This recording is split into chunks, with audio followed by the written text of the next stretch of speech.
Oh, sorry. What's up, everybody? Welcome to the GiG App Worker Roundtable. It's season 4, episode 10 here. We got some topics tonight. I mean, hopefully we get through them all. I think we will. They're all important. Couple, I guess for one, I want to start. Cheyenne actually sent me an article. And here's why I find it interesting, because I forgot to even ask you. I don't even know if you've had another rideshare company be a competitor in Canada till now. Honestly, I really don't know. I don't think so. Like, we've had a bunch try. We've had a bunch of things come in and try, but now you have one. Yeah. I also haven't looked into them, so I don't know if there was one before this, but yeah, there's one in Toronto. We could talk about that after. Okay. Or we could talk about it real quick now. Oh, okay. I thought you wanted to say hi to the chat and stuff. I'm pulling up the article. Oh, well, we can start with, Michelle, are you there? Oh. Yes, I was looking up something. Oh, are you ready with that story? Because you have a story too. Yeah, let's talk about this, because this is weird, guys. This is strange. We hear about weird things all the time, but this is just another one. Just getting weird. Do you want to take us into that one? It's the town official shoots the DoorDash driver who was just simply lost. Right. Yes. And now what many people don't know by the headlines, he has only been in this country for a short period of time, and he was really lost. He only moved to that area about a month ago. And so he was caught on a windy road, and he was asking for help. Here's the deal. He did go to that official things. He was ultimately shot in the back. And, I think there needs to be, and you can look at what DoorDash said. They put out a really lame, feeble statement. And I have backed DoorDash all the way, no matter what they've done. I have somehow defended them, but I don't know, somehow driver getting shot and Tony sitting at a poker table in the same week just doesn't work for me. And there has to be a way that drivers can feel safer, that you just don't escalate to this. I don't know why the guy didn't use a Ring camera or just call the police. It makes all of us think that we're out there. Millions of us out there in the gig economy, 16% of us out in the gig economy, and that we're often out there in storms and darkness in the dead of night. And they think that, we're not just low income wage earners. Many of us, I'm a college professor. But even if you were, it wouldn't matter. No, it doesn't matter. Even if you were low, it does nothing to do with it. Yeah. It doesn't. And some people view you as the lowest. And there's plenty. And now that school's out, there will be plenty of teachers, and there's plenty of. I know. I have a lawyer friend that actually does DoorDash. He was secretly doing DoorDash, and it's just a great way to make extra money without the fear. This is a travesty, and I live in Missouri. It's happened in O'Fallon, Missouri. It's happened in Philadelphia. It's not something new where drivers are shamed and accosted, and this just escalated to unbelievable. Now, keep in mind that if you've ever had delivery, and just being the homeowner in this case, that you just can't shoot people that are on your yard, and just there has to be other ways. It just and I live in Missouri, right to bear arms, Second Amendment strong, but this has gone a little bit too far. What do you think, Steve? Well, I absolutely think he shouldn't have. I mean, Traveler said he did get it. Same thing you said. He was shot in the back. It's on a Ring cam. He was delivering food. Who shoots somebody in the back anyway? No, I mean, even if somebody came in and stole some of your stuff and started running, you don't shoot them in the back. Exactly. It was a incredibly escalated situation that never had to go that far. Yeah, and he was just lost. He was just lost. And when I first read it, I thought, lost. Well, that's not me, because I know my area, but that's not, that is not fair because many people, as you have done, they drive from town to town doing a little DoorDash here and doing a little door. That's what it's all about. That's what today's hello. Or they just started. Yes, and they know they their just town, started. but they don't know their town. Correct. And let's face it, one of the biggest things in my DoorDash group, and if you don't know me, I do have two of the biggest DoorDash groups, only held up by the wonderful moderators and group members that join me in making these groups successful. But we talk about apartments, and poor directions and not giving porch lights on and making things safe.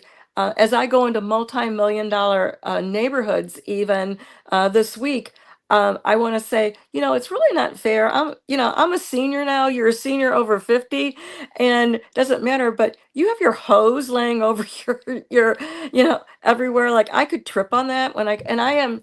Who's fallen? I have way too many times. Oh yeah, we've talked about it when you're not here.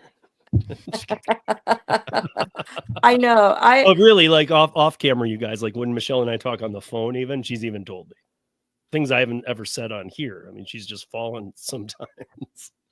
Oh, I don't know. But, I know some of the times it's been ice, and you get that crazy St. Louis weather and stuff. So yes. I mean, I have went down. I've injured everything. But here I am still doing. But I know. And most people will say, enough, I can't do this. But getting back to the essence of what you brought to me, and I wrote down, the teacher and me, saying, give me a topic, and I went right to it. I was writing note after note, and there's so much to say, but I'm really disappointed at DoorDash. And who is the man behind the curtain? Why aren't there more spokespeople out for DoorDash? Well, there are, but they talk about PR that benefits them. They bury this stuff as much as they can.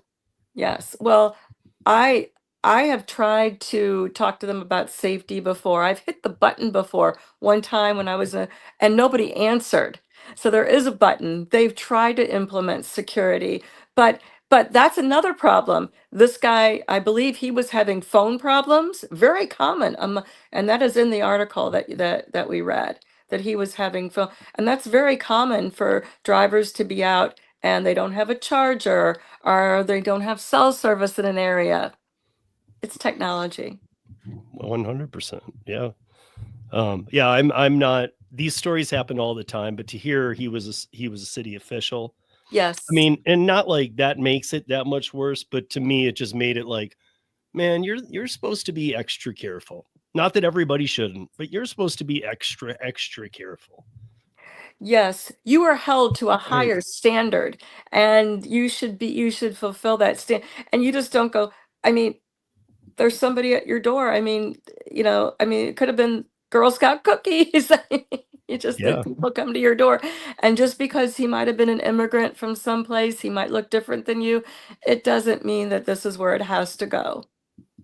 I mean, if you deliver to the wrong house in the wrong neighborhood and they didn't order DoorDash, they could be making meth in the basement and shoot you in the face just for walking up to their door. Yes. When I started, and I'd take food up to someone's door. It might be wrong, and people just point over here, next house. So yeah, I mean, I don't know if you're new and you end up in an area where you're like, I don't know this area, it doesn't look real good. I've heard about, or I've been through other parts of it before. It's not, maybe be on the safe side. Call the person or text them, say I'm having trouble finding your house. Make them step outside. Do something if you're new and you're just not familiar. Don't just go walking up to a door because it might be the wrong one and in the wrong neighborhood. We hear about this now all the time. So I'm not even telling you guys what could happen. It happens daily now. Yes. One thing that, sorry, go ahead. Oh, no. I was going to say, that's why in our groups, it might not be what's in other groups, but I do get out there as the admin and I do try to bring up safety issues and, and then just ask the whole group, what what issues are you having out there, or what the pet peeves are. I do that about every couple months just to see. And I'm just hoping that even if people don't speak up and talk, and they're just the people that just read, that they'll, that what, yeah, I gotcha. That you Oh no, I was will saying hi just, to Chris, not you. oh, yeah. They can see me And do that. that you Yeah. will just pick, just, hey, just take a tidbit and a piece of advice from someone that's been out there on a regular basis. I mean, that's what Kim's page is all about. I mean, her YouTube is all about giving you great advice. So, Oh yeah. And but especially if you're new, and that's kind of what I'm really worried about, is a newbie. And there's so Yeah. many of them right now. There's so many. Yeah. they are, That but a they don't. newbie's going to make a dumb move, and it's to the point of like, hey newbie, you got your bulletproof vest on, you got your bear mace, you got your taser, and they're like, I'm just going to deliver some food. And you're like, yeah, I know. Well, that's one thing that I mentioned in the video that I did like a while back on delivering at night, because usually that's what I would do. I would deliver at night. Obviously, here we have different issues. I don't have to worry about, walking up to someone's door and it's not the right thing and not going home. But one thing that I mentioned was, you can get those like reflective vests, Right. that like Yeah. delivery people wear or whatever. Or construction. That is people, something that people can do. Honestly, if I was in the States, I would have a reflective vest, because I know when I deliver, I'm in a hoodie, like I'm trying to be warm, especially if it's winter time. You might not see who the person is, right? And even though I might just like walk up all jolly, They also might make feel rolls away. of that as tape too. Yeah. But I feel So like, I don't know I do about that when here. I'm doing curry in the early mornings. I'll like just strip a piece of tape on and an X on my back. I don't know. Like I just feel like something that's, to it show could be, that I'm Target. not like a random person. no, but I don't know about that, because sometimes if you go to not really good neighborhoods, that can also put a target on you too. Like, who's this reflected person coming to my door? Like, I feel like it could sometimes have the opposite effect. Did you pay the parking tickets? They're here. Remember that happened to me that day where the flashlight was going on and off? Yeah. You've had a lot of injuries or night court, basically. Yes. That's been a common theme. Yes. All of that. That's so crazy though. But yeah, that's just one story. But I mean, these do happen every day. I read another story this week that was a DoorDasher pulled into the house, and I thought, this is the story we talked about last year, because it said dismembered. This was a whole new story. DoorDasher gets yanked into house and dismembered. And I'm like, wait, that happened like again? recently? And again, it was in Florida. Sorry, Florida. But Oh my come gosh. on, man. Why you guys do that? That's sad. That's so sad. Someone's just out there trying to, make a living a little bit, put some groceries on their table. Yeah. So what is the name of this ride share? Because when you sent it to me, I don't even think I had heard of it. So it hadn't been here. So it's called Hop. Okay. It's an Estonian company from Bolt. It's named a Bolt. Bolt. Okay, like Bolt AI. Okay. And it says that they're in 50 different countries and 600 cities, and they launched in the GTA, so the Greater Toronto area. So they're in Toronto, Mississauga, Markham, Vaughan, and Richmond Hill. And they want to compete against Uber and Lyft, which is obviously going to be really hard. Like, Uber's been in Toronto since 2012 or something like that. And Lyft has been there since 2017. Like, it's been a long time. But the thing that they're saying is they believe that they're going to have advantageous pricing for the customers, and then the drivers are going to also be happy with it, because they're only going to be claiming 15% service fee, or like a commission, and then the driver gets to keep the rest. Mm-hmm. So they're saying that they're one of the lowest ones in the industry right now. But obviously Uber's not very happy about this. Uber has already been in a fight with the courts in Toronto for quite a few months. Like, I spoke about this months ago. That's still not resolved. And now you have this rideshare company that's coming in. They started already and people are using them, but they're coming up to a lot of resistance from Uber, obviously. I think Lyft that as well. I mean, and we're going to get into a little of it here, but I think that, and it's in DoorDash as well, but I think people are seeing the weakness, even though some of it that we're going to talk about almost seems like, well, that's more power for Uber and DoorDash. But I think people are seeing the weakness of Uber right now and DoorDash, and they're taking advantage of it, and they should. I'm glad other companies are making more companies. Some will fall, some won't maybe, but compete, man, because these companies have it at rock bottom and they're still falling. Exactly. So, like there was a study that they did that said in December of 2024, median, so like roughly hourly wage in Toronto was $5.97. Like that's insane. Yeah. But a lot of people don't realize that because they're like, oh, okay, I'm doing this order. But in Toronto, to go from one end to the other, it could take you at least an hour to an hour and a half. So if you have one order that's paying you like $10, what are you making in an hour and a half? And you're spending a lot in gas and wear and tear. And it's, so I'm just happy that there's another company out there that's willing to, get into the game and hopefully provide better pricing and also better wages for drivers out there. Yeah, absolutely. And I hope you guys have better luck with it than we did, because we've seen a lot of things and we're about to see something in Colorado. But I do want to say that there's really no way to get into this till next Tuesday, but everybody next Tuesday, I know we all have different days, but 3 p.m. Eastern, please join Kim Cavan, myself, and Mike Karubi.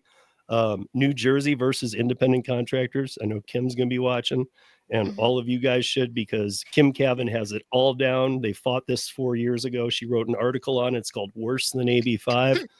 They're going after all independent contractors, including gig workers, and it's immediate. It's happening right now. Mike has the law part down. We're going to go through it all. But they want to take it all from you guys. They don't want New Jersey having anything to do with it. They want to take away all of your rights there. And we're going to get into it. The bill has moved along way too quickly. And Mike Karubi said, and he's written legislation for 2 decades. He said this would be the worst legislation for independent contractors in this country, and it would spread like wildfire. Wow. So don't miss it. Scary. I can't really, I know what I know, but why would I talk about it even a little tonight when I'm going to have the 2 people who know more than their own state lawmakers about this? Yeah. These 2 know everything. So we'll go through it also. Join us. But I did want to give you guys an update on this Uber thing here. And then I'm hoping Tom, I did 13 minutes on Waymo, and I wanted Tom to talk a little bit about Waymo because he had a potential solution happened in Texas. We'd have to see it play out. But because I did 13 this last week on Waymo and how it's illegal, straight up. What they're doing in Arizona is now fully illegal. They've never written a Waymo a ticket, not one, even though they did a study where they found all these incidents. They were at fault. No tickets written. So Tom had mentioned they're supposed to be done to the person who is controlling the car from remote. However, for whatever reason in Arizona, there's no driver in the car, so they can't write the ticket. That just doesn't tie together. I mean, it would make common sense to all of us, but there it's just that. So here in Colorado, I'm just going to break it down. So we have that bill. We have the transparency bills. They're separate. We have the bill now that says that every Uber and Lyft had to put a camera in. It was going to videotape. You had to keep the footage for a year, and they had to pay that cost and give you a phone line to that. And whenever the app was all this stuff, and Uber said they're leaving. People have said they're not leaving. I've seen this. We've all seen this played out over the years, and they never leave. But this is a different one. So there's like 4 changes in this. You guys don't need to hear the whole thing, but I want to tell you what was first in there. So it's House Bill 1291 in Colorado, and it was originally the 4 main bullet points were audio and video recording of all trips at all times with the rideshare companies while you have the app open. So if I open Uber, their Uber camera turns on its own phone line, uploads to the cloud. They keep the footage for a year. And if any incidents happen, that footage can be pulled. Uber could be sued. I could be sued by the parties. They saw this as too big of a conflict and said they'd leave. A ban on drivers offering or providing snacks or water to passengers. It's okay. You don't pay us enough. We don't do it anymore. Anyway, Uber, you know that. We did that before the pandemic, but now you don't pay us enough, so we don't offer anybody anything. But mandatory safety screening of drivers every 6 months, that should be happening anyway. And they didn't even say anything about it not being checker. So what, you're going to get an extra check a year? Whoop-de-doo. They don't work anyway. More stringent verification that the person behind the wheel is actually the person the account belongs to. These made Uber say they were leaving the state. And the reason was the liability, but also the fact that we have some union members here ready to pounce on the fact that if they put a camera in your car, you have to be free and clear to be an independent contractor. You have to be free and clear of the hiring entity. So therefore, they can't put a camera in there. So there's union people waiting to pounce on that and saying you're an employee the second they do that. And that's going to be another whole problem. So Governor Polis, who I never ever see eye to eye with, said he couldn't sign this bill. It needed some work. Well, here's what they changed, and it's kind of strange. So video and audio recording would be optional. However, so like me, the driver, I can say, I don't want to opt into that. But the passengers all will get a first-time thing when they open the app that says, do you want to be video recorded for your safety in case anything happens during this ride? And every passenger is going to say yes. So if you don't opt in as a driver, you won't get rides. Passengers could only bring a civil suit against a driver or rider in instances of sexual assault, kidnapping, personal injury, and death. That's it. All other issues need to go to arbitration like they do in every other state. So what they were fighting for, that this doesn't have to go to arbitration, they're like, well, only if they kill you or sexually assault you or, okay, first of all, this law is just getting muddier and muddier. And then a driver, I told Tom this is the first one when we were backstage, a driver would need to notify a rideshare company within 48 hours of a guilty plea for an offense that would disqualify them from driving. And the company would not be liable if the driver did not report the plea. So Tom's example was, well, the guy kills somebody. And we were laughing about how he'd had 47 hours more to kill somebody before he reports it to Uber to let them know he's a killer and he needs to be deactivated. This is literally how they've written it. Specifically, that food and water ban would be enforced through random compliance checks. This isn't the new writing. You're going to Uber police.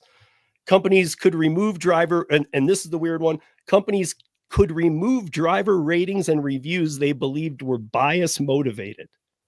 So you're giving Uber the green light to like literally screw around with ratings? I mean, I don't know.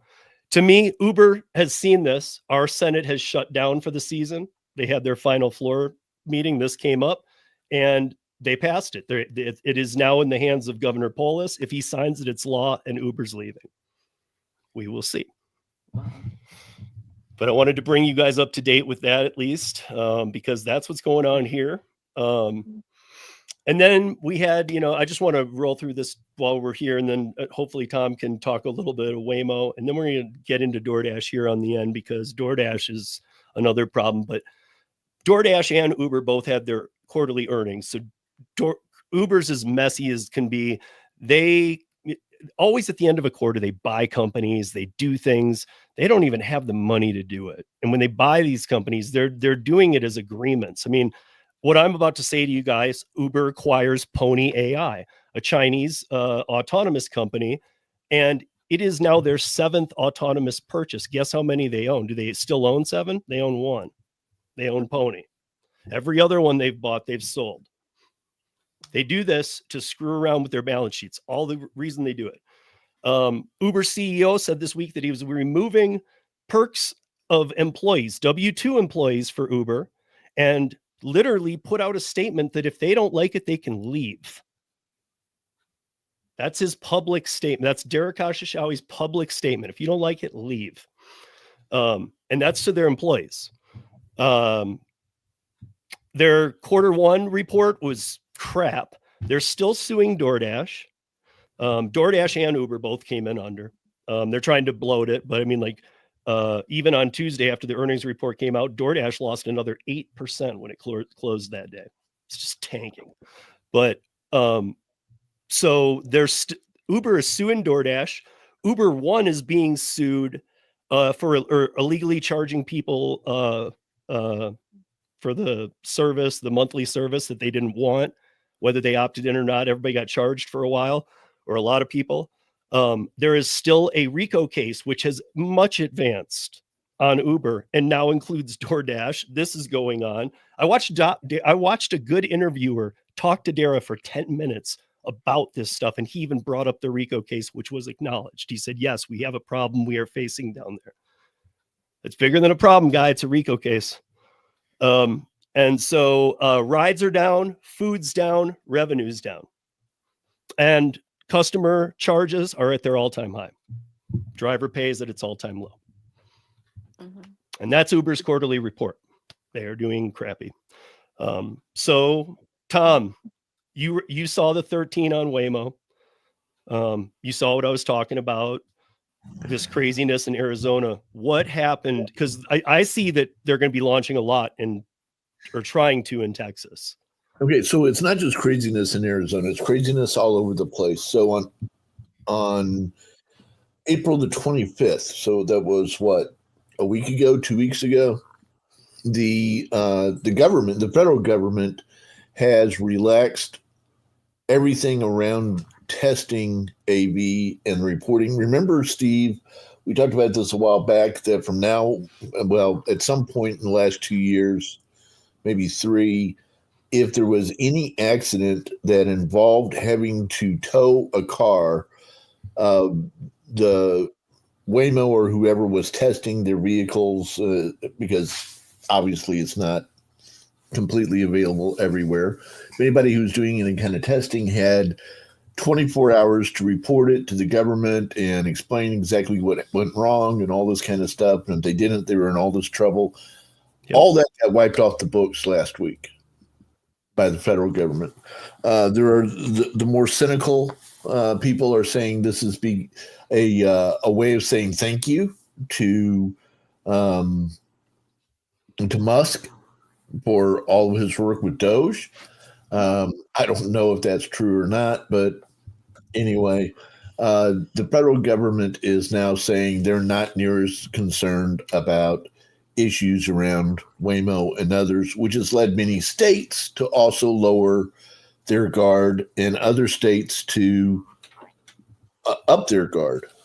This is always... So we could get into a long discussion now about federalism, but I'll save that for some other time. But Texas is got an interesting law. We have, and it's a little bit different than anywhere else in the United States. Y'all have hit and run laws. Ours is called failure to stop and render aid. Oh, yeah, I've heard of that. And basically what it means is just like it sounds. If we're in an accident and I keep going, how long I'll spend time in jail depends on how badly you were hurt. Okay. Okay. So I thought you were going to tell me it was like the last Seinfeld episode where if you see somebody getting beat up, you have to help them.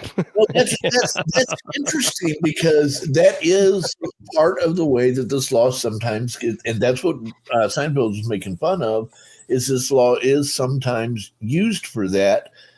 So there are attorneys now who that's their entire practice. Like some lawyers only help people with DWI. There are now lawyers in Texas that only work with FSRA. That's what we call the failure stop to render FSRA in Texas. So now they've written an entire FSRA section for autonomous vehicles. Yeah, so that's interesting. How exactly is that going to work? We don't know yet. We haven't actually seen it happen, because at this point, and Steve, I think your points you made in your 13 minutes, and you all haven't watched. If you haven't watched Steve's 13 minutes news, you need to go watch that. Because he does a really good job of describing how Many of the accidents that have happened, all of the information about the accidents are redacted. Mm-hmm. That's in the state. I mean, it's insane. It's insane.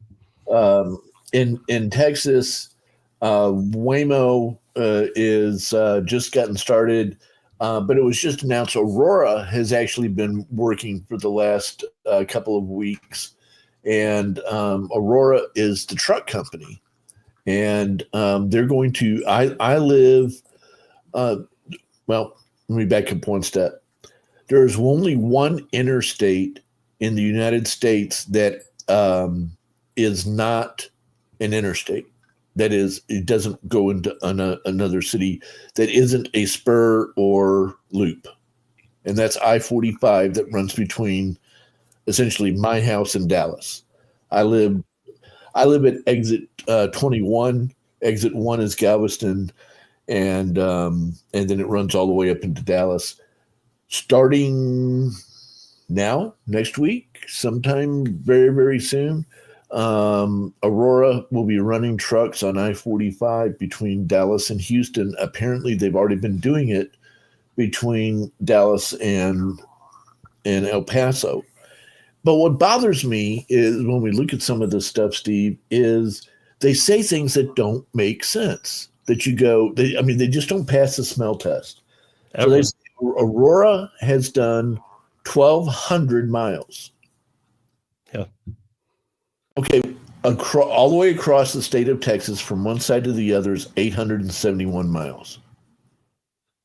So if Aurora's running between Dallas and El Paso, that's probably 400 miles. So in other words, you've been back and forth 3 times and you're going to declare success? Yeah. I mean, 1,200 miles, I mean, that might sound like a lot in Missouri or New Jersey. That ain't nothing in Texas. Yeah, no, I mean, it doesn't matter. Even if it was another state, it wouldn't sound like much. Yeah, I mean, it's just not that much. And yet they're jumping up and down as like they have, cured cancer and solved world hunger because they did 1,200 miles without wrecking the truck. Mm-hmm. And so we'll see about that. Waymo has published they have put in a paper that will be published in the next issue of Traffic Injuries magazine, which I had no idea that such a magazine existed, but it's been peer reviewed and claims that they are safer than human drivers and all this kind of stuff. But let me remind everybody, it wasn't that long ago, and Steve, you remember when we reported, you and I, on the fake truck. Yep. Yep. And the CEO went to jail. They put together this whole thing about this truck that could drive itself. And it was at the truck show, and everybody got in and looked at it. And it turned out that literally the whole thing was fake. You pulled the dashboard apart. It was just lights and nothing attached. Yeah, wasn't there like an engine that was actually in the semi part of the truck or something? No, there was no engine at all. It was like remote, basically everything short of just a guy with a remote control. Well, what it ended up being, Steve, was they put it on a hill and turned the camera sideways so that it didn't look like it was on a hill. It looked like it was going straight or maybe even uphill a little bit. Mm-hmm. But the truth it was on a hill, and they let it roll down the hill and then filmed that and put that out to everybody and said, see, we can drive. We can drive. I remember, I think it was one of our stories that week, and I think we spent the whole episode just laughing at that story. There were so many things to rip it on. And the CEO went to jail and all that kind of stuff. And that was not 10 years ago. That was like 2 years ago. Yeah. So, Aurora says that their CEO, he wrote his own press release. Do you guys understand that people do that? Because I used to do this for a living. Yes. Okay. You write your own press release. Okay. Mm-hmm. Then you put it out, and so when I put them out, I have said TNC Radio announces a brand new sponsor. Mm-hmm. and I write it myself, and then people pick it. If you write it well enough, it gets picked up word for word as actual news, and that's what Aurora did. And Aurora's CEO, he is so blessed. He is so blessed that he got to ride in the back of the inaugural trip between Dallas and El Paso for the Aurora new drive. And I mean, you read this thing and it brings a tear to your eye. It's all bullshit. Yeah. I'm sorry, but the whole thing is just, the guy says what he wants to say. Yeah.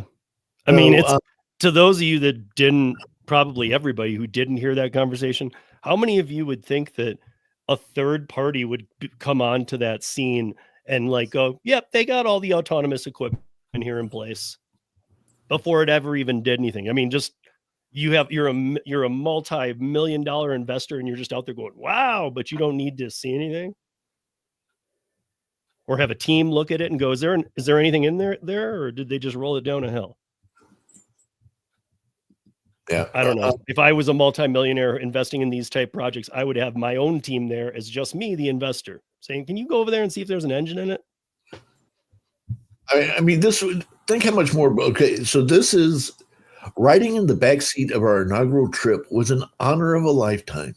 The Aurora driver performed perfectly, and it's a moment I'll never forget. Wouldn't that be much more powerful if I said it than the CEO of the company who put the truck out there? Yeah. I mean, same thing as newspapers. We can't report badly on DoorDash. They're a sponsor of ours. I mean, it's just what people do. I mean, they go out there and they hire big names to promote them who don't even look into what they do. Well, Texas is an anomaly. It's so weird that in so many ways we are so conservative, probably the most conservative state in the union in many, many ways.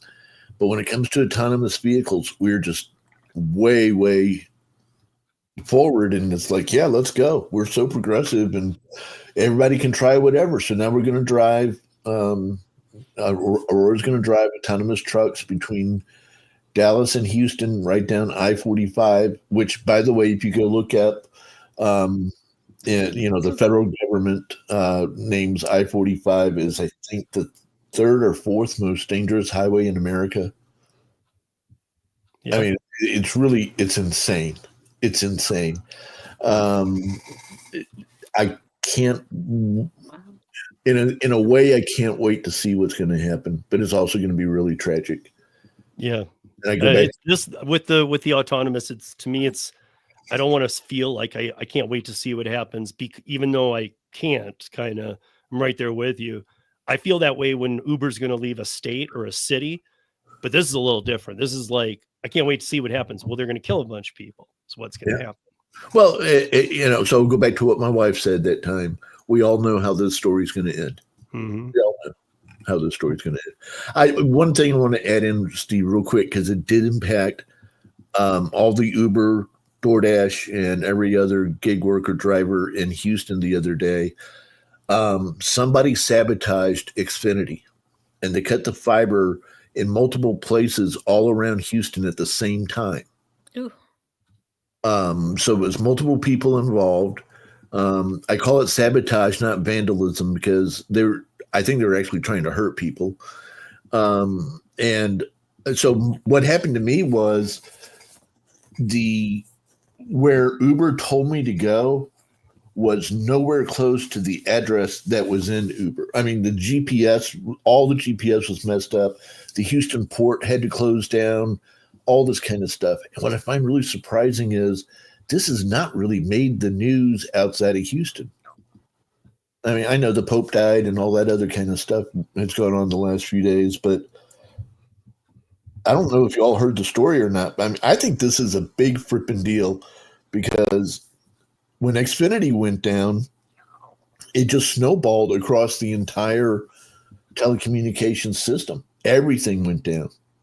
Yeah.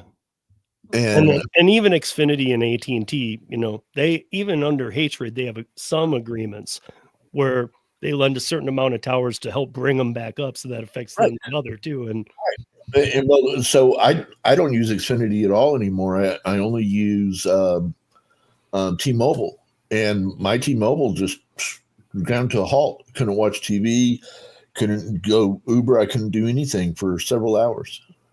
Yeah. And you're saying they didn't talk about this anywhere? Like, I figure that would be something when it comes to telecommunication. Like, I know over here, whenever, let's say, the banking system, whatever, e-transfers don't work or whatever, like, everyone talks about it everywhere in Canada because, you know, they want to know, like, first of all, is this an isolated event, or can it be done somewhere else? Or, you know, like, I'm shocked they didn't talk about it anywhere else. Did you hear about it, Steve? Did you hear about it, Kim? See, I just find this shocking is that people were able to completely knock down Uber, DoorDash, and everything else in Houston and shut down the Houston port, you know, the third or fourth busiest port in America, and it didn't get reported. That to me stinks. Something doesn't smell right in that. Yeah, that's weird. Yeah. Everything around, you know, that's how I feel about autonomous, period. Everything around autonomous is sketchy. But it's not only autonomous. Like, this is telecommunication. Like, this is serious. Yeah. I'm taking it. I mean, don't even get us started on a blackout or a rolling blackout. At least, yeah. One thing, Tom's on his own grid, oddly. The rest of the country's on 2 grids. Yeah. East-West shares a grid. Like, we're all on the West grid, then Kim's all on the East grid, all the states, but Texas has its own grid. It's the 3rd grid. Yeah, and it's failing. So, different discussion, though. Yeah. So before we segue into DoorDash, I saw that Naz mentioned something that I have a little fork. Look at guys. So check this out. So they went into the conclave today. Okay. Willie Nelson blew into the chamber. Out the chimney came.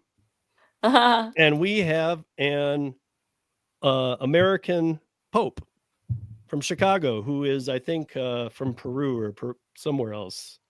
He's been a missionary in Peru since '85. Yeah. So, yeah. That was the slideshow. I have been to the Vatican. I've been to the Vatican. Me too. Yeah, and in the Sistine Chapel and all that. It's really an incredible experience, isn't it? It is. You know, for all the, you know, if you obviously that's a once in a lifetime trip, and if you go there, I saw the people who went there for this. They don't get to see the Sistine Chapel, even after this is done. Yeah, like it's closed for like a week because. Yes. So it's weird. It's like if I went there, I'd want to see that. I wouldn't want to go during this. That's like the culmination of everything. But then, what do you think's in the Sistine Chapel? Just out of curiosity. I don't know. I would want to go in and see. I'd want to sneak off the tour and like go through the tunnels and stuff and find weird stuff. Well, the tunnels are scary if you're claustrophobic like me, because they're narrow and they don't move, and I'm small, and let's get some headlamps and some flares, taser, bear mace. I'm good. Yeah, it's I actually paid $10 to go through a tunnel tour, and I got like one step in. It was like going into a fun house when you're a kid. And I said, I need my money back. I can't do it. I was totally claustrophobic, but you're not supposed to take pictures in the Sistine Chapel, of course, because, photography can hurt, Michelangelo's drawings and all that. So, yeah, but everybody does. Yeah. Everybody. I did back before we even had cell phone cameras. So, I mean, I remember they had a thing about, nowadays with phones, what are you going to do? Come on, it's impossible. Can't stop anybody. Yeah, but I mean, I remember when they used to have a thing at, what's the one in Paris, the famous one? Painting. Oh, the lady. Mona Lisa? Mona Lisa. In the Louvre. Mona Lisa's behind like 72,000 layers of glass, and there's still like no photography. Yes. Like, what the? Yeah. Well, I actually was in St. Petersburg, Russia, with the painting that those people threw acid on. And yeah. You don't want to. Hey, people are morons. Yeah, you don't want to do anything, and you don't want to do anything in Russia because because Siberia is a real thing. They will haul you off.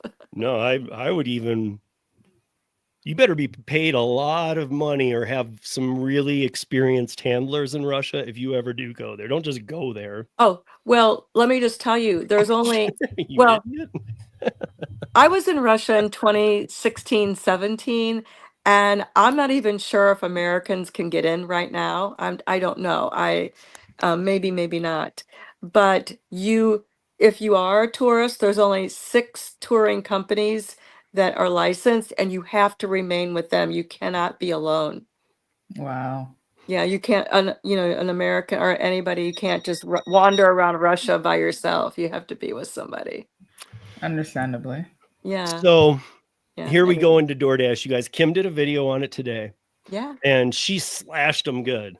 And I want you to do it again, because again, here we go, guys. There's even more to this, but okay, let's talk about the acquisitions for one, because their earnings report is also out. They did horrible as well. F- across the board on earnings. And the day the earnings report came out was the day they announced these 2 acquisitions.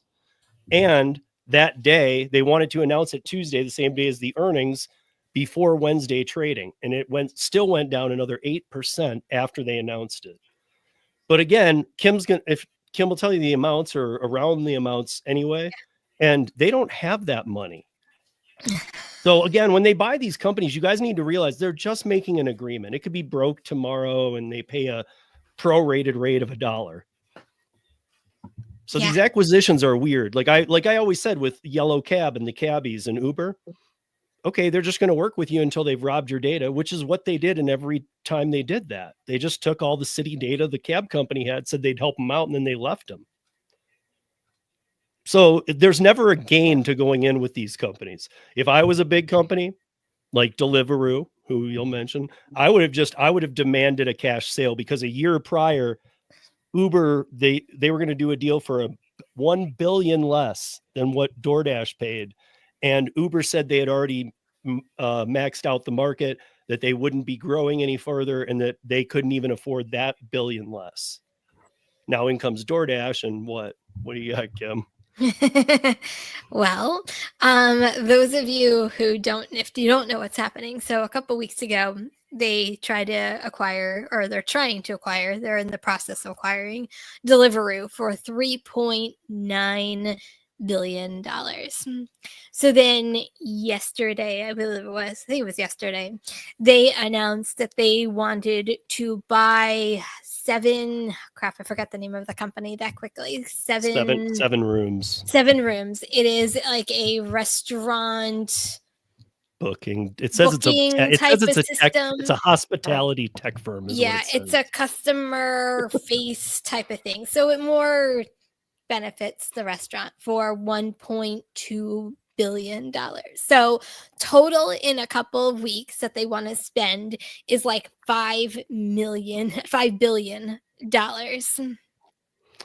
Right. They want to spend $5 billion on a quarter. They lost money, and then they announced these acquisitions and lost another 8% that day. Yeah. So their stock order volume is way down. I mean, so they're only making up for it by robbing customers. Yeah, their stocks plummeted. They announced also a loss in their earnings. So my thinking, and this is just my opinion, is my title was, is this the beginning of the end of DoorDash? And kind of hear me out I know I'm going a little far-fetched, but hear me out. So DoorDash has recently acquired. So by getting Deliveroo, they're now going to be in 40 countries. And Deliveroo just isn't UK, right? It's France, it's Italy, it's there's like probably 10 other countries that they listed. A bunch of weird stuff, yeah. Kuwait.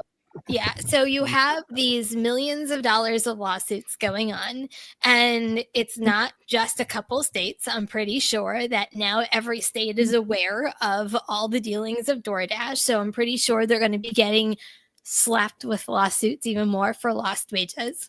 On top of that, we've talked about this before, they are under investigation of their own. So one day, if they decide to say, hey, I can't operate in the United States, and not only that, but a lot of states are going through legislation where there could be, like my state, there could be a minimum wage that they have to pay drivers. They can't afford to pay millions of drivers an hourly wage. So do they say, bye-bye to the United States, it's not worth it because I now have my business in other countries. So what does it matter if I lose the United States? So I'm not saying, or at least a la carte states. Yeah, okay, I'm we're done with you. saying it's tomorrow. I'm just saying it could be their backup plan in case something goes wiry here and with their business dealings that they have.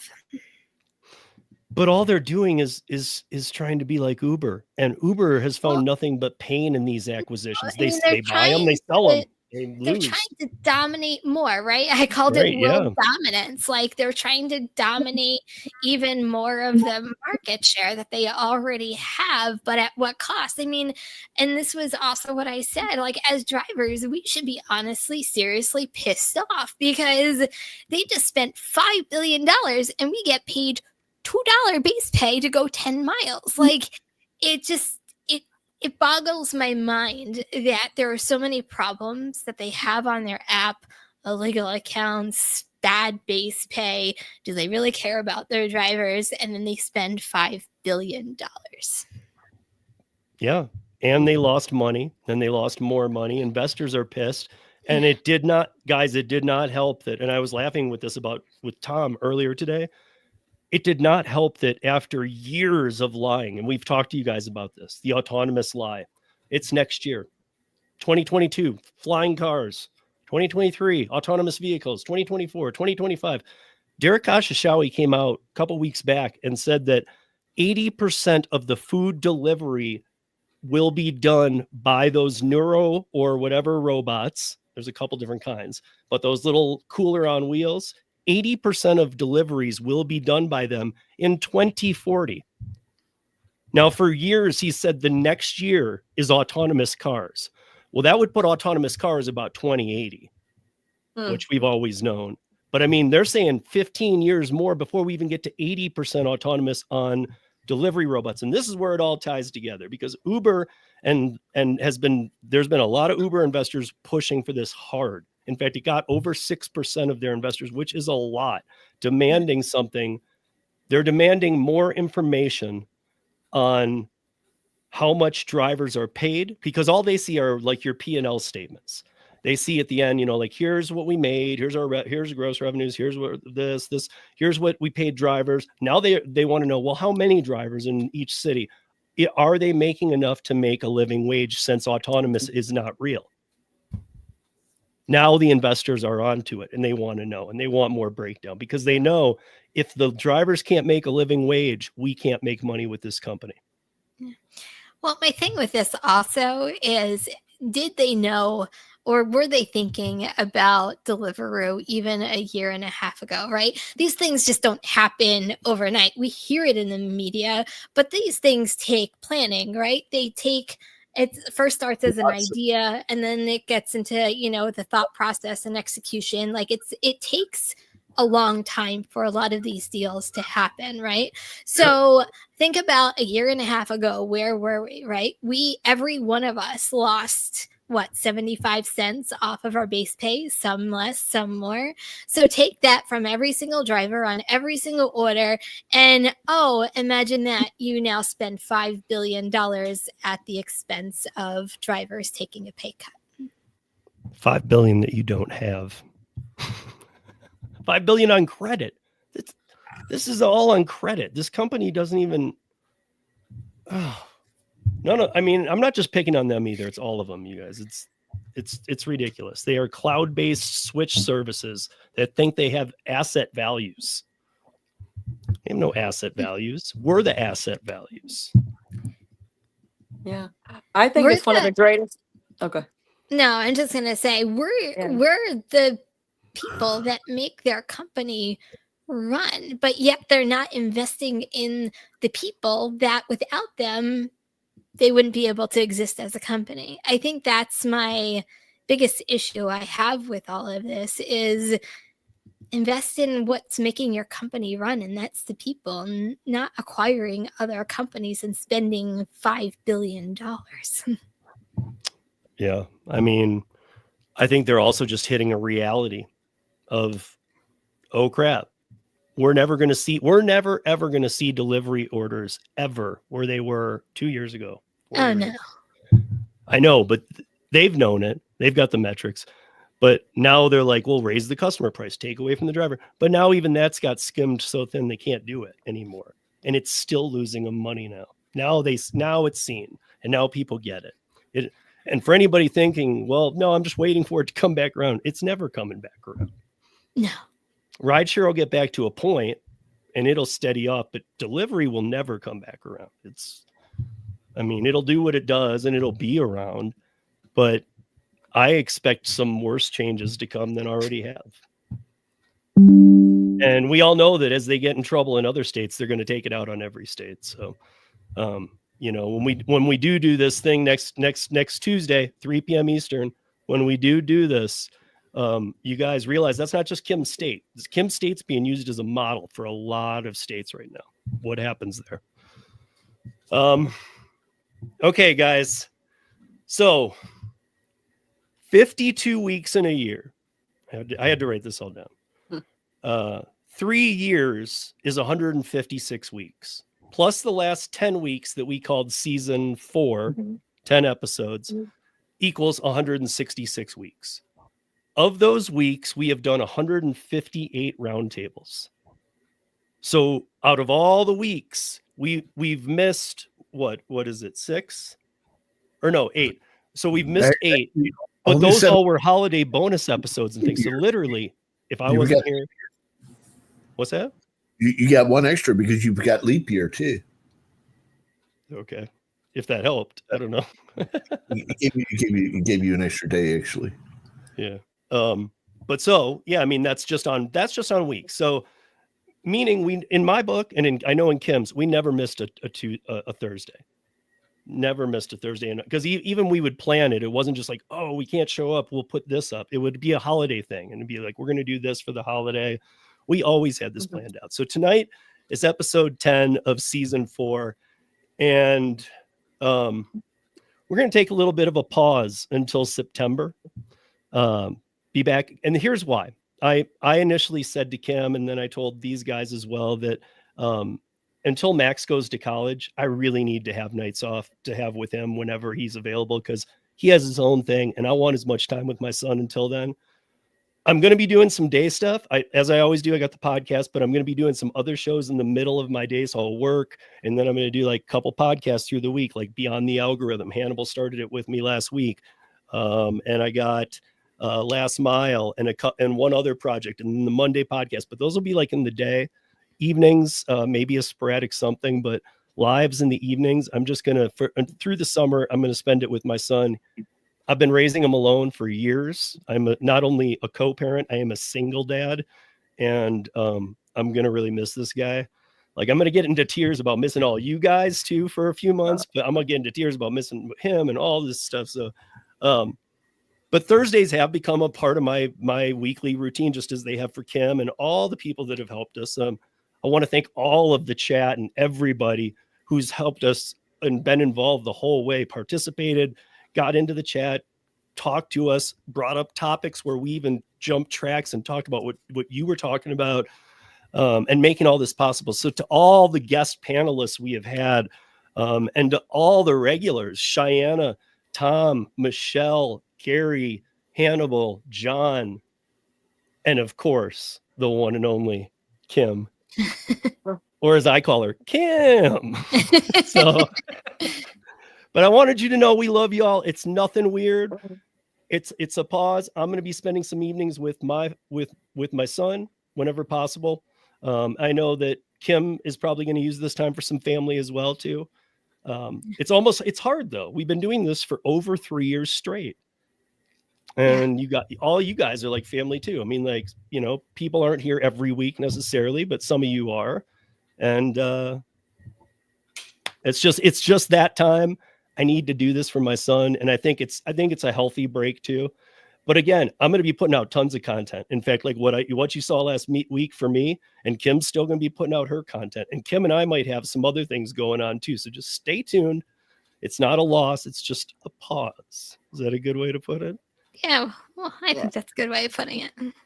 And then if Kim has any words too, because Kim's been, I mean, Hannibal and John and Gary were here forever. Then these three have been here for a while now too. So, but Kim's been here almost since day one with me. So I'm sure she has a few words. Well, she probably doesn't, but. No, I want to say thank you to everybody who has joined us every Thursday.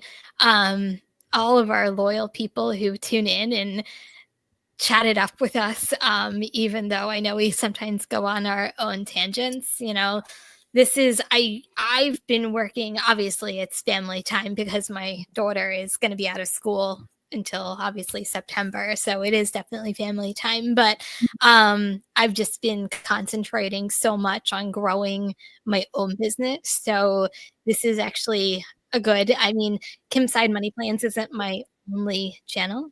So, you know, I am growing outside of this as well. So it's important time for me to keep on going and keep on trucking. But thank you for always being here. And thank you to all of you guys as well for being here.